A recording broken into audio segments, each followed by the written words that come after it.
Et salut tout le monde! Aujourd'hui on se retrouve pour une nouvelle chronique de Games Ten Talk. Donc on va vous débriefer la finale homme qui vient tout juste de se terminer, qui opposait Roger Federer à Marin Cilic.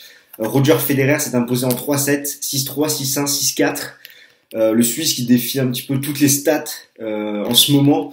19e titre du Grand Chelem, 8e titre à Wimbledon. Il dépasse ainsi Sampras et William Renshaw, le Britannique, en termes de titres gagnés à Londres. Il devient le plus vieux joueur à gagner un Grand Chelem à 35 ans et 342 jours. Et c'est la 5e fois de l'histoire que Nadal et Federer vont se partager les 3 premiers titres du Grand Chelem de l'année. Et là, la stat importante à retenir, c'est que c'est la première fois depuis Björn Borg en 1976 que quelqu'un, donc Roger Federer, gagne Wimbledon sans perdre le moindre set. Ça c'est déjà arrivé à Federer par le passé, notamment en Australie en 2007, de gagner un Grand Chelem sans perdre le moindre set. Mais là, ça faisait un sacré paquet de temps que c'était pas arrivé à Wimbledon. Donc bravo aux Suisses qui défient un petit peu toutes les lois du tennis, un petit peu plus chaque mois, chaque jour. C'était vraiment un tournoi très très solide de sa part. Pourtant, comme Benoît avait pu vous le dire, il y a quelques inquiétudes de par les derniers face à face entre les deux hommes, notamment sur le service où je rejoins un petit peu Ben Doctis qui dans les commentaires nous a dit que le service de Marin Cilic était très très difficile à lire, et c'est vrai, de par son lancer de balle, c'est vrai qu'on sait jamais quel effet, quelle direction le Croate va choisir. Et c'est vrai que Federer avait eu pas mal de difficultés dans ces 3 derniers affrontements contre le Croate à le breaker.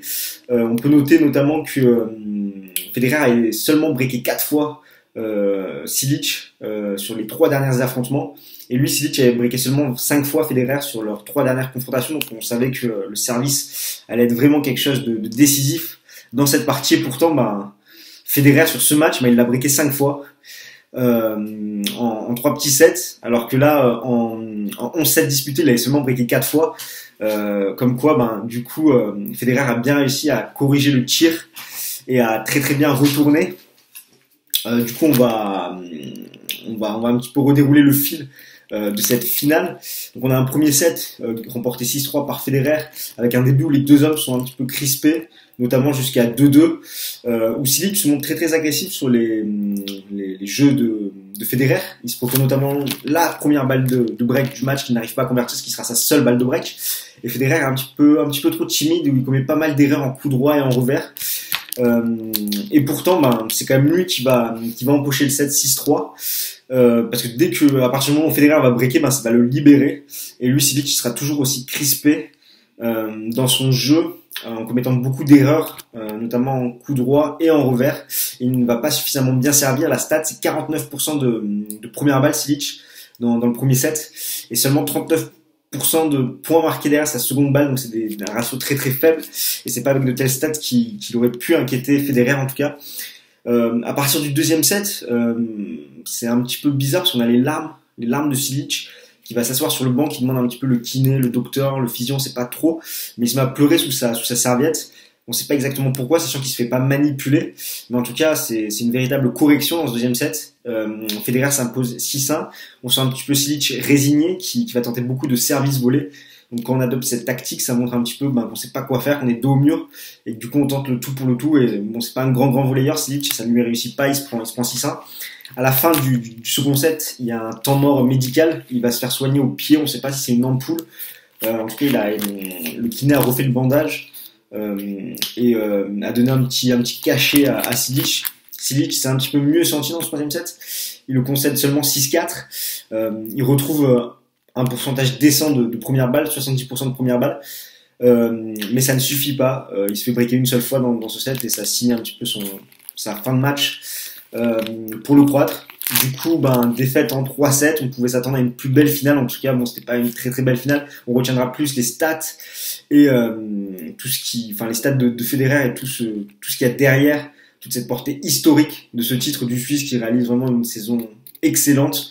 Il va revenir à peu près à 500 points à la race de Nadal, alors qu'il n'a pas joué la saison sur terre, ce qui fait qu'il va encore être dans la course pour la place de numéro 1 à la fin de saison. Donc ça va être vraiment une rude bataille entre Rafa et entre Roger, comme au bon vieux temps. Donc ça fait vraiment très très plaisir.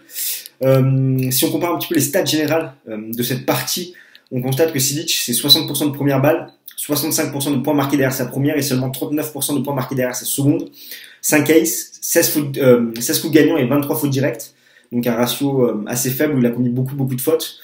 Et Federer, lui, c'est 76% de première, 81% de points marqués derrière sa première balle, 75% de points marqués derrière sa seconde balle, 8 aces et surtout 22 coups gagnants et 8 fautes directes.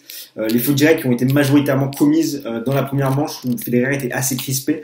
Donc si on analyse un peu ses stats, on voit que Cilic est bien en dessous des stats qu'il a pu faire lors de son tournoi de Wimbledon. J'avais les stats générales sur l'ensemble du tournoi de Wimbledon et Cilic tournait à 62% de première balle et surtout 84% de points marqués derrière sa première balle. Là, il est seulement à 65% de points marqués derrière sa première balle, donc ça montre vraiment l'écart qu'il y a entre les performances précédentes de Cilic et celle-ci. Et Federer, lui, il a des stats meilleur sur ce match que sur l'ensemble de son tournoi. Il a passé plus de premières balles, il a un ratio à peu près équivalent de points marqués derrière sa première balle et il a plus de points marqués derrière sa seconde. Il était à 67% sur l'ensemble du tournoi et là il est à 75%, donc il a vraiment fait un match plein et il ne s'est pas laissé démobiliser par l'attitude de Cilic et son comportement, notamment ses pleurs où il aurait pu un petit peu laisser passer quelques jeux et au final il a vraiment tout donné pour s'imposer dans cette rencontre et décrocher son 19e Grand Chelem. Donc moi cette finale elle me fait un petit peu penser à la finale de Roland Garros entre Nadal et Wawrinka où Nadal c'était un petit peu l'homme de la terre battue, celui qui était un petit peu abattable sur terre, un peu à l'image de Federer qui a cette même image sur gazon, et un peu les outsiders Wawrinka et Cilic qui eux avaient 100% de réussite en finale de Grand Chelem, qui au final Cilic et Wawrinka sont les premiers qui ont eu des balles de break dans leur partie, dans les deux finales. Et au final, ça a été quasiment leur seule balle de break du match pour l'un comme pour l'autre. Et ils sont fait punir en 3-7. Donc voilà pour cette finale, pour ce Wimbledon. Donc un Wimbledon où il y aura eu pas mal de surprises, mais au final, comme on pouvait s'y attendre, Federer, grand favori, s'est imposé sans perdre le moindre set. On le rappelle, c'est quand même un petit exploit. 19e titre du Grand Chelem, 8e titre à Wimbledon. Voilà, il y a plus de mots pour décrire les performances du Suisse qui sont vraiment incroyables. Encore plus cette année quand on sait qu'il revient de 6 mois d'arrêt suite à une blessure. Donc vraiment un match plein qui nous annonce une fin de saison très prometteuse avec une bataille acharnée pour la place de numéro 1 mondial. Je vais finir cette vidéo pour revenir sur les pronostics. On avait fait un petit jeu sur les réseaux sociaux où vous deviez pronostiquer les quarts, demi-finales et vainqueurs de Wimbledon.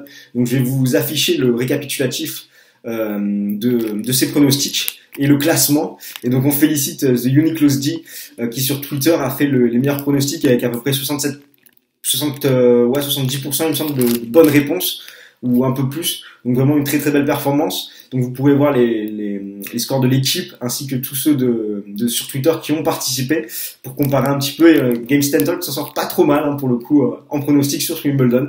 Donc voilà, je vous laisse lire tout ça. En tout cas c'est en train d'être affiché sur vos écrans. Nous en tout cas on se retrouve très vite pour de nouvelles chroniques tennistiques. D'ici là célébrez bien le titre de Federer et bon tennis à tous et on se retrouve très bientôt. Salut tout le monde.